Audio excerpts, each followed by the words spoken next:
दोस्तों, पाई ट्यूटोरियल में आपका स्वागत है। आज जो ट्रिग्नोमेट्री का जो सबसे इम्पोर्टेंट टॉपिक्स है इम्पोर्टेंट तो सभी कुछ है, लेकिन हाँ, जो मतलब कि जिसके बारे में ब मोस्टली स्टूडेंट्स को पता नहीं होता है, ठीक है ना? जब वो रेडियंस वगैरह जो है, रेडियंस को जब डिग्री में कैसे कन्वर्ट करेंगे या डिग्री से रेडियंस में कैसे कन्वर्ट करेंगे, तो कभी-कभी इसकी कन्फ्यूजन्स होती है। तो मैं आज आपको रेडियंस और डिग्री का जो कॉन्सेप्ट को क्लियर कर देता हूँ कि रेडियंस होता क्या है? समझते हैं, रेडियन होता क्या है? ठीक है? 1 रेडियन होता क्या है हमारा? ठीक है ना? तो एक हम लोग क्या करते हैं, सर्कल ड्रॉ करते हैं। सर्कल ड्रॉ किया हमने। एक हमने सर्कल ड्रॉ किया। ये हमारा जो है सर्कल हो गया, ठीक है? अब ये मान लीजिए सर्कल का जो है ये हमारा सेंटर है O, ठीक है? अब ये हमारा रेडियस हो गया। ये रेडियस हो गया R और यहाँ से यहाँ तक ये A हो गया, ठीक है? तो अब क्या करते हैं, जो रेडियस जो है हमारा, इसी रेडियस को हम लोग रेडियस का जो लेंथ है, इसी लेंथ का एक हम लोग आर्क लेते हैं। इसको लेकर के एक आर्क लेते हैं। मान लीजिए जो आर्क है हमारा, यहाँ पे आया। ये आर्क है हमारा, ठीक है?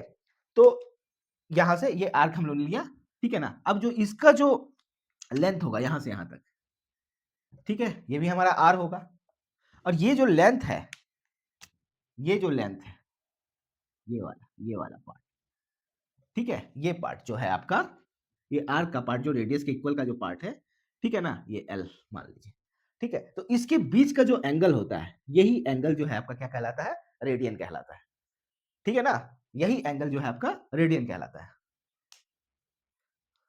मतलब मतलब ये कि सबसे पहले 1 रेडियन इक्वल टू हमारा क्या हो गया कि जो हमारा रेडियस का जो सेगमेंट है, उसी रेडियस के इक्वल का हम एक आर्क लेंगे, ठीक है? सर्कल पे। तो अब वो जो सर यहाँ से यहाँ तक का भी डिस्टेंस ये r है, तो ये भी r हो गया, तो ये वाला लेंथ तो पूरा l हो गया, ठीक है? तो इन दोनों के जो बीच का जो एंगल फॉर्मेशन हुआ, ये एंगल जो है हमारा रेडियन कहलाता है। अब आ जाते हैं हमारा रेडियंस के कॉन्सेप्ट्स पे। तो हमारा ये जो थीटा होता है, थीटा क्या होता है? थीटा इक्वल्स टू जो होता है हमारा L/r होता है। ठीक है? थीटा जो होता है हमारा, ये L आर्क बाई रेडियस मतलब कि ये पूरा इसका आर्क का लेंथ डिवाइडेड बाई r, ठीक है ना? और जो होता है पाई रेडियन जो होता है हमारा, पाई रेडियन, ठीक है ना? पाई रेडियन इक्वल्स टू होता है हमारा 180 डिग्री। दैट मीन्स 1 रेडियन जो हो गया आपका, 1 radian equals to 180 degree divided by pi, ठीक है? ये हमारा रेडियन निकल गया। अब जो है 1 डिग्री में कितना रेडियन होता है? तो 1 डिग्री में जो होता है 1 डिग्री इक्वल्स टू जो होता है आपका approximately not equals to approximately equal to 56 degree, ठीक है ना? 56 डिग्री होता है ये 56 पॉइंट ये 16 मिनट 22 सेकंड्स ये जो होता है आपका जो 1 रेडियन इक्वल्स टू होता है, ठीक है? 1 रेडियन इक्वल्स टू होता है।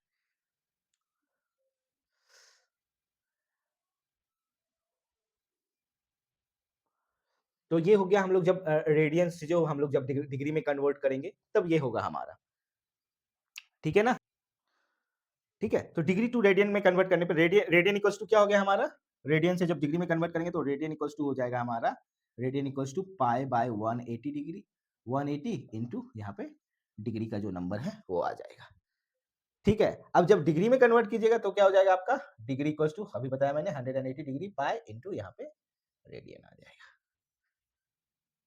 ठीक है? तो ये छोटा-सा ठीक तो ये छोटा-सा कॉन्सेप्ट है दोस्तों, जिसको आप लोग मतलब कि याद रखिएगा। ये कभी-कभी जो है कभी-कभी इससे भी प्रॉब्लम्स आ जाते हैं, तो कन्फ्यूज़ मत होइएगा। वहाँ पे आप लोग रेडियन को डिग्री में कन्वर्ट करके या रेडियन दिया हुआ है तो रेडियन को आप लोग डिग्री में कन्वर्ट करके प्रॉब्लम्स को रिज़ॉल्व कर सकते हैं। धन्यवाद। आशा करता हूँ कि आप लोगों को आज जो भी जानकारी दी गई है समझ में आई होगी, नहीं समझ में आया होगा तो आप लोग कमेंट सेक्शन में जाके कमेंट्स कर सकते हैं।